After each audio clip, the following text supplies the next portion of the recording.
Kisiktaba ya yelsin ya wenga. Tet sombat lakat menga. Een zarne usro.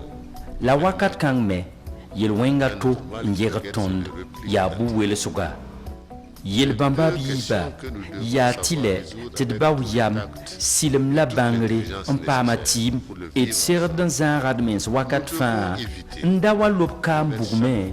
Wakat ninga sempa serdie.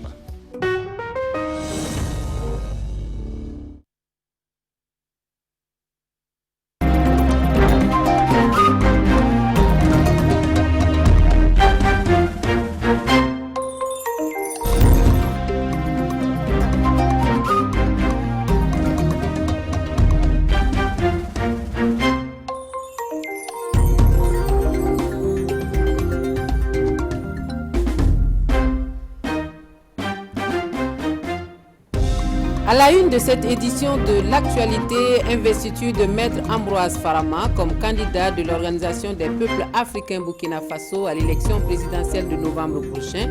Le président de l'OPA-BF dit oui à l'appel de son parti pour une nouvelle génération pour présider aux destinées du pays. Le congrès d'investiture à Bobo-Dioulasso à suivre dès le début de ce journal.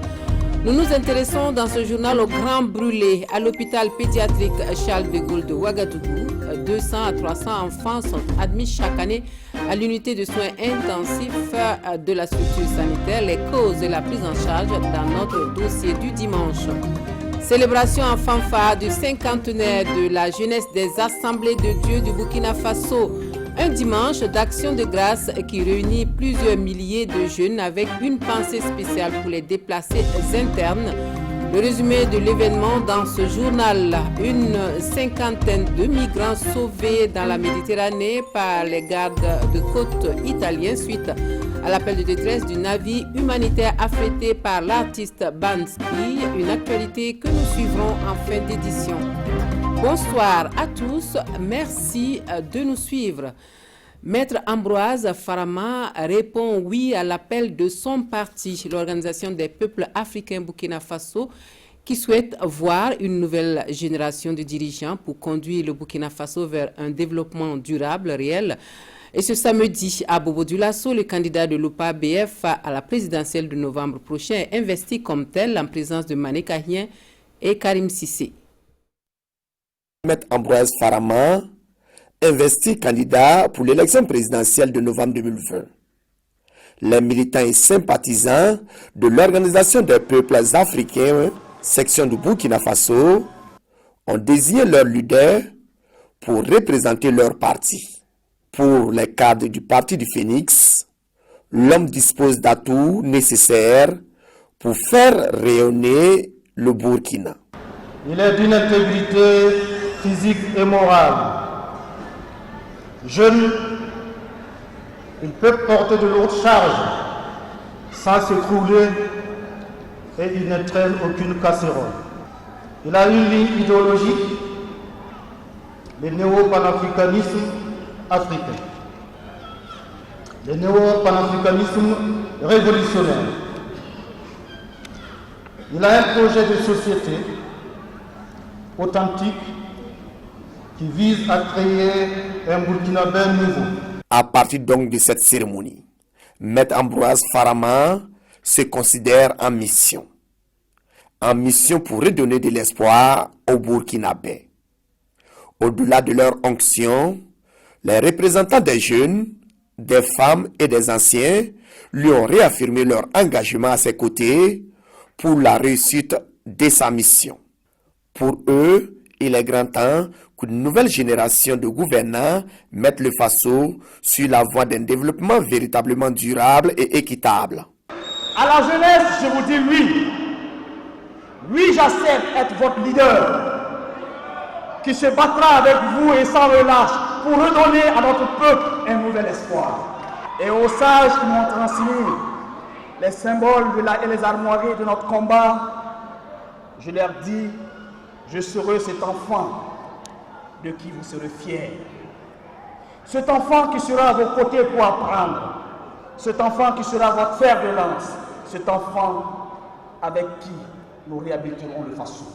Satisfait donc du candidat honoré de défendre les couleurs de l'Organisation des peuples africains, section du Burkina Faso. Quant aux délégués présents à cette cérémonie d'investiture, un travail de fond leur a été demandé pour qu'au soir du 22 novembre 2020, Maître Ambroise Farama ait les clés du COSIAM. Et dans cette mobilisation tous azimuts pour la conquête du pouvoir, il faut penser à préserver la paix au Burkina Faso. Et c'est là qu'intervient le mouvement pour la culture de la paix et de l'amour de la patrie qui appelle à un sursaut patriotique pour des élections apaisées. Le 2e congrès du mouvement se tient depuis ce 29 août à Bobo Dioulasso, l'ouverture de la rencontre avec Drissa Traoré et Karim Sissé. Quelle contribution pour des élections libres et transparentes, gage de paix et de cohésion sociale? C'est le thème du 2e congrès ordinaire du mouvement pour la culture de la paix et l'amour de la patrie. Un mouvement associatif qui entend à travers cette tribune apporter sa contribution de manière significative à la quête et à la consolidation de la paix en cette année électorale au Burkina. Pour nos enfants et nos petits-enfants, il faut que nous soyons unis.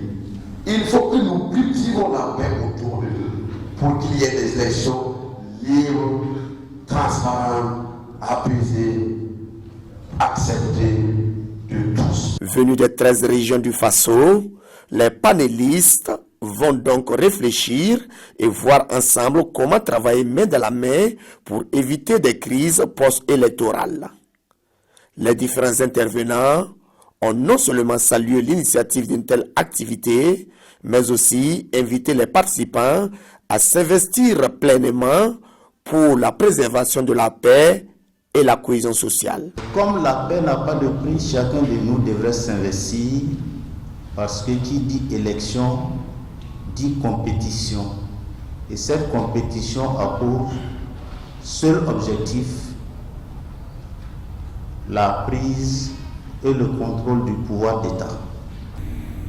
Il faudrait que les hommes politiques donc acceptent le verdict des urnes.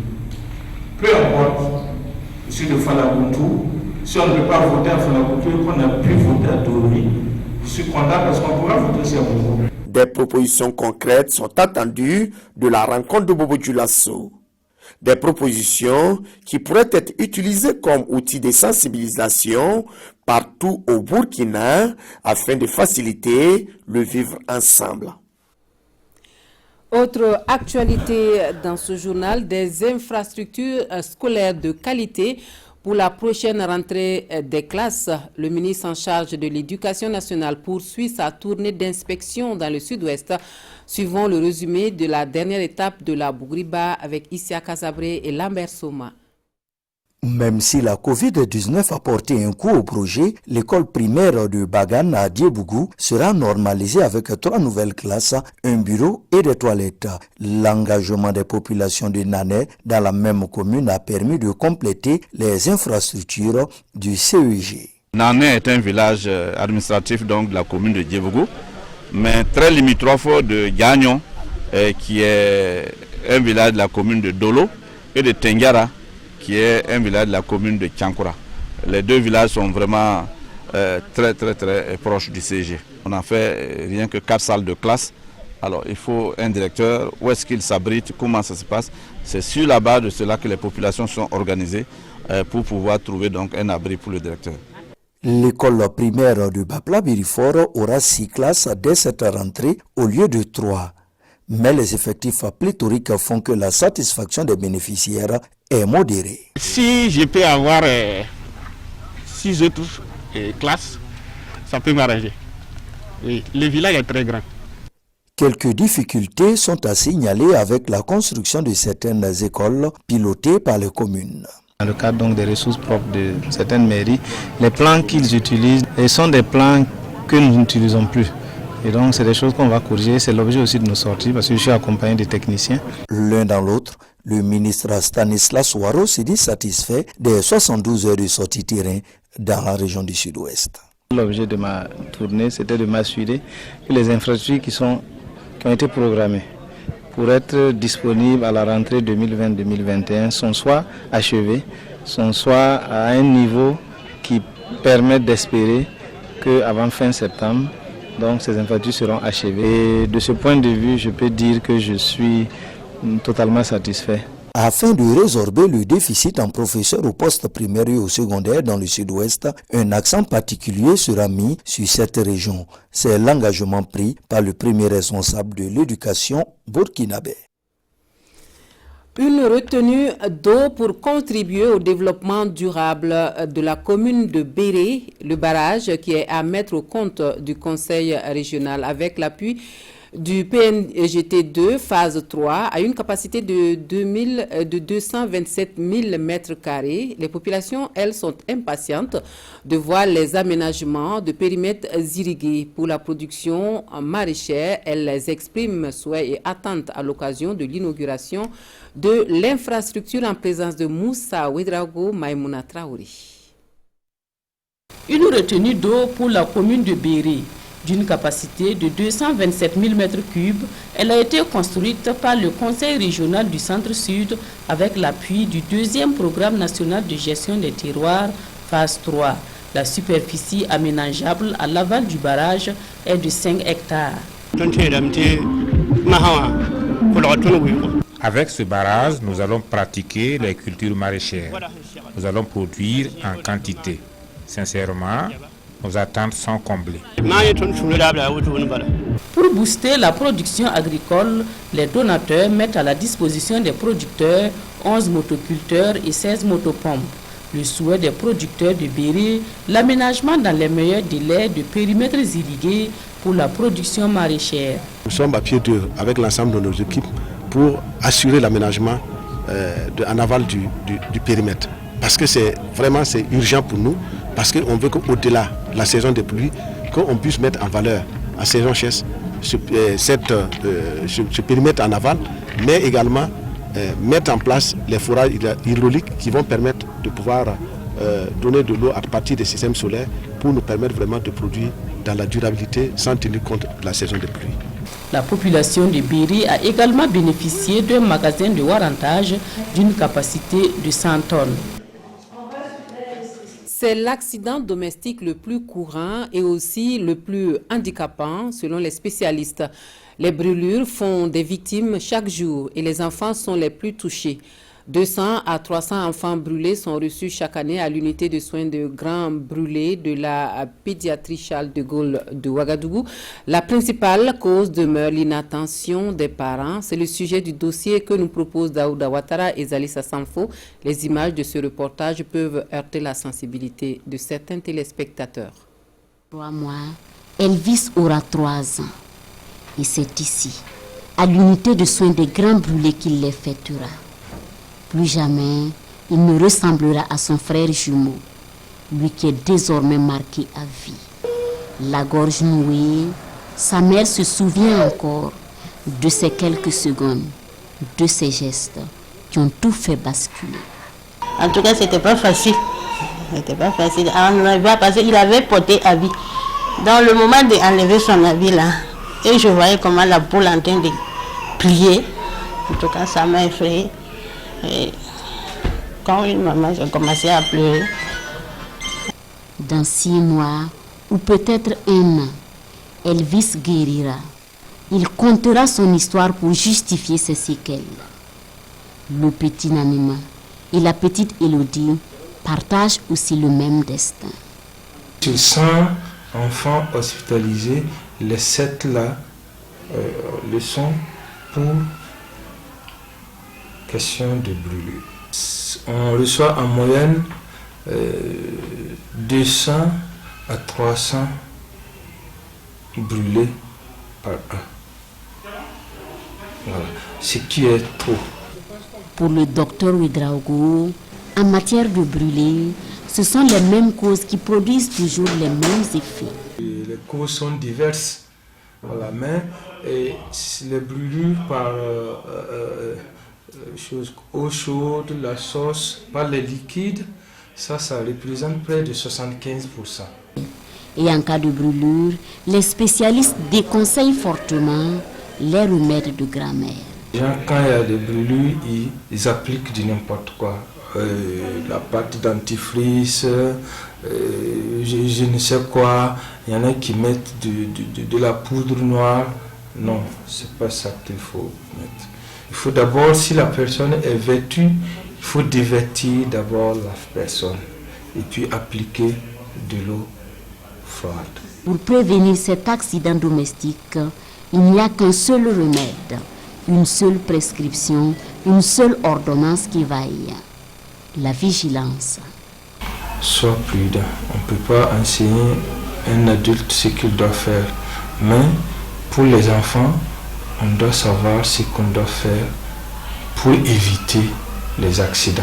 Les brûlures font partie des accidents domestiques. Ça veut dire que ça se passe à l'intérieur des 4 murs de la maison. Donc, ça veut dire qu'on doit pouvoir actionner beaucoup de choses pour éviter que ça arrive.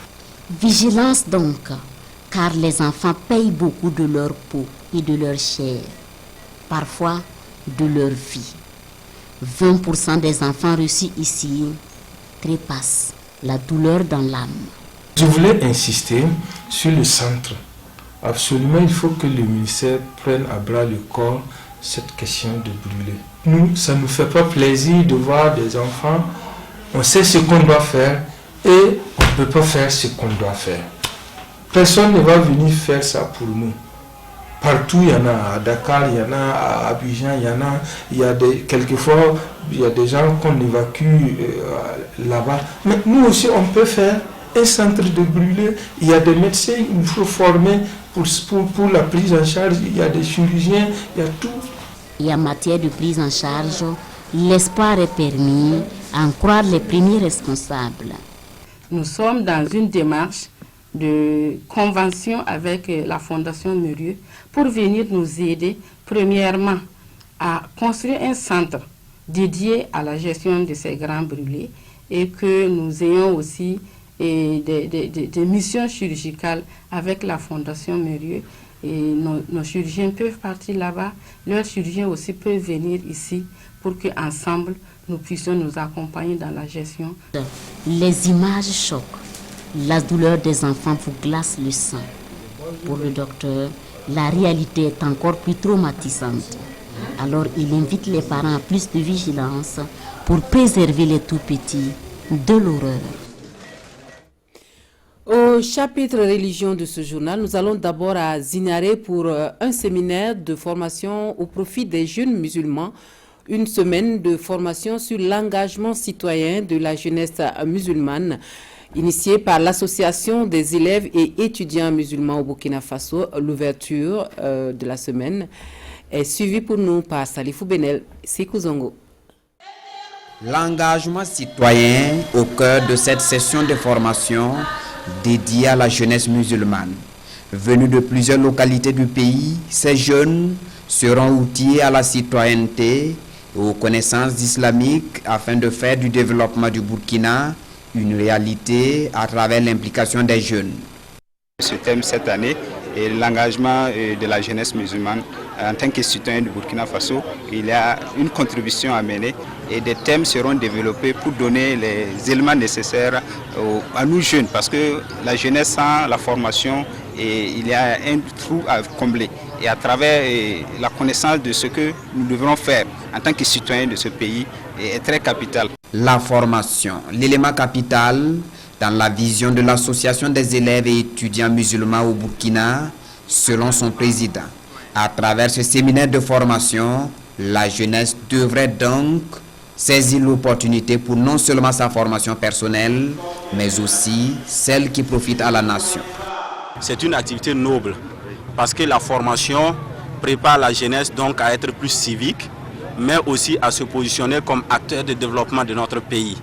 Et nous pensons et nous croyons que la jeunesse doit être l'avenir, mais d'abord le présent. Et que ce soit les musulmans ou les chrétiens sont avant tout des citoyens. Et les citoyens doivent aussi se préparer à accompagner donc dans la gouvernance, mais surtout dans les questions de développement. Ce rendez-vous biennal de la jeunesse musulmane se tient également dans 4 autres villes du Burkina à savoir Dédougou, Koupela, Orodara et Yakou. Et à Ouagadougou, la jeunesse des assemblées de Dieu du Burkina Faso, elle célèbre en fanfare son cinquantenaire, un jubilé d'or marqué du sceau de la solidarité avec les populations déplacées. Présent à la cérémonie de clôture, le président de l'Assemblée nationale. Images et commentaires de ce dimanche d'Action de grâce avec Urbain Benito Sommet et Vincent Kiendrebego. Cinquantenaire de la jeunesse des Assemblées de Dieu de Burkina Faso, une fête qui se célèbre en fanfare avec un défilé de l'ensemble des délégations des différentes régions ecclésiastiques. C'est le clou de 4 jours de festivités au centre des conférences des AD, ex-75e anniversaire. Tout ce que nous avons prévu comme activité, le Seigneur nous a permis, nous les avons pu accomplir ces activités et nous voulons rendre grâce à Dieu. Et nous savons que le Seigneur, connaissant nos cœurs, a vu notre désir de lui rendre grâce. Moment d'action de grâce à Dieu et d'hommage aux devanciers, le jubilé est patronné par le président du Conseil général des AD, Pasteur Michel Ouedraogo, qui engage désormais la jeunesse de l'Église sur le chemin de la maturité spirituelle. Les jeunes se sont réunis cette année, disons cette semaine, et ils ont écouté ce que c'est que la sanctification, qui veut dire se mettre à part, se sanctifier, être un modèle, et pour le Seigneur, et même dans le pays. Pour marquer l'événement, la JAD offre des vivres aux déplacés internes et 10 motos à l'église pour les besoins de la mission. Parmi les invités de marque, le président de l'Assemblée nationale qui promet 5 motos supplémentaires. C'est vrai que le Burkina Faso est un pays laïque, mais vous savez, ce qui fait notre fierté au niveau du Burkina, c'est du fait que nous avons cette tradition du vivre ensemble. Ouvert mercredi dernier, le cinquantenaire de la JAD se referme ce dimanche avec la participation de plus de 7000 jeunes venus de tout le pays.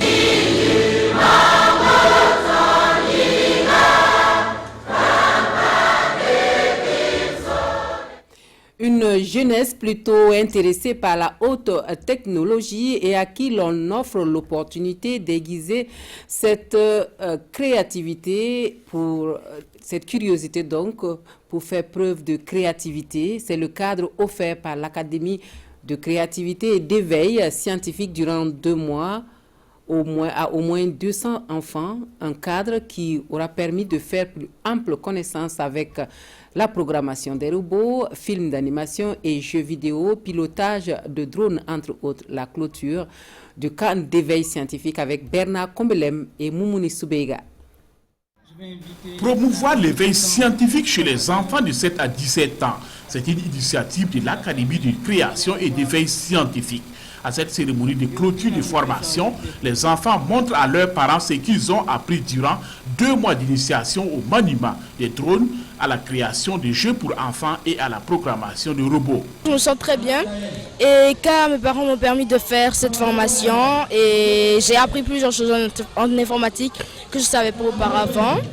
Et donc je me sens très contente d'avoir appris ça. J'ai fait des jeux vidéo, des animations et j'ai pu piloter des dronières et donc ça m'a apporté beaucoup de choses.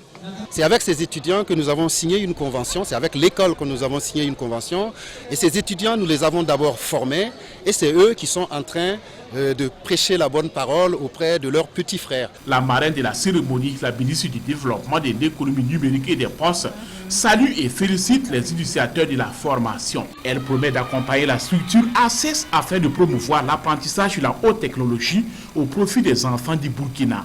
Ce sont de jeunes ingénieurs, de potentiels ingénieurs que nous allons recevoir donc dans les grandes écoles qui vont poursuivre leurs projets et qui vont permettre donc à digitaliser, à accompagner ce processus, à faire en sorte que nous construisons notre Silicon Valley. L'Académie de création et d'éveil scientifique est à sa 3e édition. Pour cette édition 2020, 200 enfants ont été formés. Une jeunesse en proie à la drogue, la sensibilisation des jeunes sur les méfaits de la consommation des stupéfiants est au cœur de la caravane Oskimo Tour qui sillonne cette année encore les différentes régions du pays.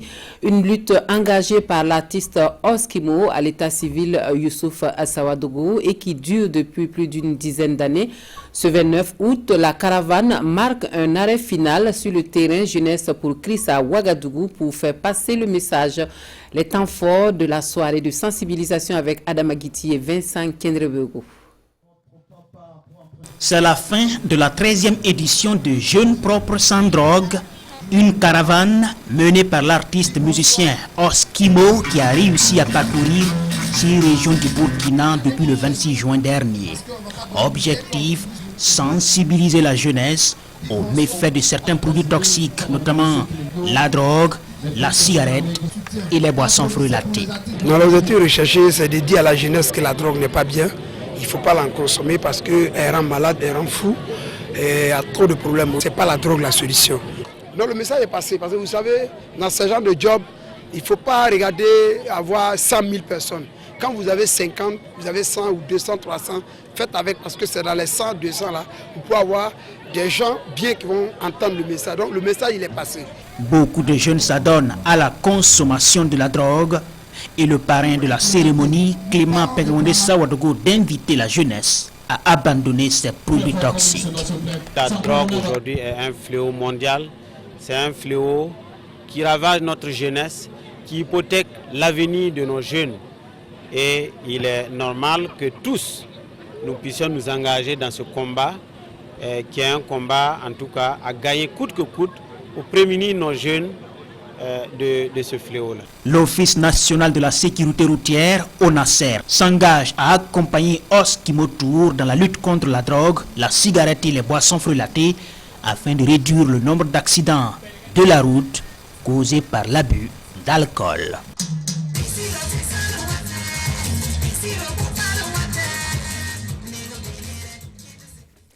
Et sur tout autre chapitre, la mutuelle des travailleurs de la mairie de Koudougou dans les locaux de la télévision nationale, une visite d'amitié et de courtoisie animée d'une volonté de nouer un partenariat avec la mutuelle des travailleurs de la RTB.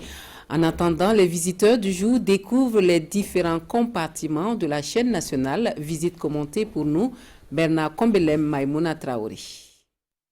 La mutuelle de la mairie de Koudougou rend visite à la mutuelle de la radiodiffusion-télévision du Burkina. L'objectif est de jeter les bases d'une bonne collaboration et d'un partage d'expériences en matière de gestion des mutuelles. Dans le paysage donc, des mutuelles qui existent au niveau donc, du Burkina, estimé que c'était vraiment opportun de tisser un partenariat avec la mutuelle donc, de la RTB, voilà, qui a une expérience plus grande que la nôtre. Mais nous nous sommes dit qu'en tissant ce partenariat, nous pourrions faire beaucoup de choses. RTB, c'est la chaîne qui est au cœur de tous les événements. Et nous, en tant que collectivité émergente, nous nous sommes dit qu'en fédérant nos énergies, nous pourrions en tout cas faire beaucoup de choses. Le président de la mutuelle de la radiodiffusion-télévision du Burkina se félicite pour ce partenariat naissant entre les deux mutuelles. C'est un honneur pour nous de recevoir donc, la mutuelle de la mairie de Koudougou, parce que vous savez que la RTB, c'est la maison commune. Nous avons mis les petits plats dans les grands, les grands plats dans les petits. Et avec cette mutuelle-là, on envisage faire beaucoup de choses. Notamment, il y a une convention qui se prépare. Les membres de la mutuelle de la mairie de Koudougou ont saisi l'occasion pour visiter les locaux de la radiodiffusion-télévision du Burkina.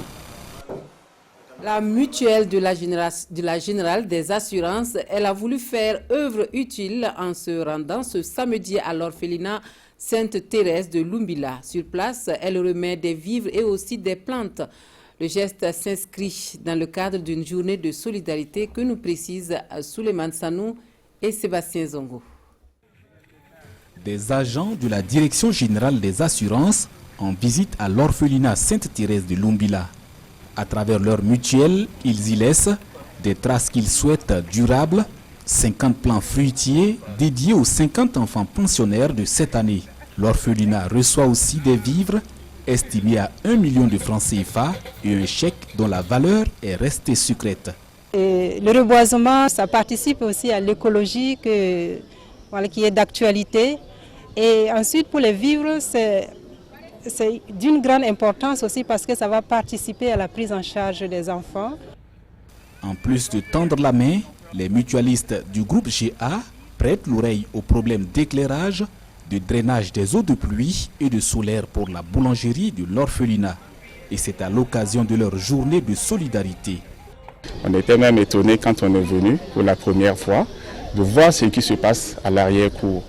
Voilà pourquoi, bon, justement, quand on a visité le premier jour, nous sommes, en tout cas, on a été touchés et c'est ce qui a motivé le choix de ce centre. Le socle de notre activité part donc de la mutualité et se poursuit à travers donc le partage, donc la solidarité. Donc c'est vraiment un acte salutaire que la direction générale accompagne donc de toutes ses forces et de tous ses vœux. L'orphelinat Sainte-Thérèse de Lumbila recueille des orphelins et enfants en détresse de 0 à 16 ans depuis 25 ans. La mutuelle des agents de la Générale des Assurances s'engage à contribuer à leur parrainage, estimé à au moins 65 000 francs CFA par an et par enfant. Actualité hors de chez nous, les gardes-côtes italiens répondent ce samedi au message de détresse en Méditerranée du navire affrété par l'artiste Banksy et évacue une cinquantaine de personnes. La majorité de migrants attend toujours assistance. L'appel à l'aide du Louise Michel aura finalement été entendu. Ce navire humanitaire avait effectué ces derniers jours 2 sauvetages massifs de migrants en Méditerranée et excédait largement ses capacités avec 219 personnes à bord, dont des blessés. Les gardes-côtes italiens ont fini par répondre présents et ont évacué 49 personnes vulnérables, essentiellement des femmes et des enfants. Nous avons besoin d'assistance immédiate, avait imploré l'équipage du bateau sur Twitter après le décès d'une personne à bord. Il disait alors avoir émis en vain plusieurs appels de détresse aux autorités italiennes et maltaises. Le navire surpeuplé, après avoir porté secours aux passagers d'une embarcation de fortune vendredi, ne parvenait plus à avancer. Il se trouverait à une centaine de kilomètres au sud-est de l'île italienne de Lampedusa. Le bateau a été affrété dans le plus grand secret par l'artiste britannique Banksy, connu pour ses œuvres d'art urbaines, des dessins peints au pochoir. Nous refermons ce journal sur cette belle et longue histoire d'amour qui dure depuis plus de 70 ans. Giulio et Valdramina, âgés de 110 et 104 ans, entrent ainsi dans le Guinness des records du plus vieux couple au monde. Suivons plutôt. Un jour de février 1941, Julio épousa en secret Valdramina. 79 ans plus tard, ce couple d'équatoriens s'aime comme au premier jour et il vient d'entrer dans le Guinness des records, non pas pour la longévité de son mariage, mais pour son grand âge. Ensemble, les tourtereaux totalisent 214 ans, bientôt 215, un record mondial. Jamais de divorce en aucun cas, confie Valdramina. Nous n'y avons jamais pensé. Il faut toujours se dire la vérité, ne pas mentir parce que le mensonge peut causer la perte du monde. C'est l'un de leurs petits-fils qui a eu l'idée de présenter leur candidature au Guinness. Le couple a 4 enfants, 11 petits-enfants, 21 arrière-petits-enfants et un arrière-arrière-petit-enfant. Seul regret, la raréfaction des grandes réunions de famille en ces temps de Covid. Voilà, c'est sur cette belle histoire d'amour que nous refermons donc ce journal. Merci à vous de nous avoir reçus chez vous. L'information revient à 23h avec Ismaël Diloma Sirima dans la dernière version des actualités de ce jour sur la télévision du Burkina. Excellente soirée et une très belle reprise de travail pour demain.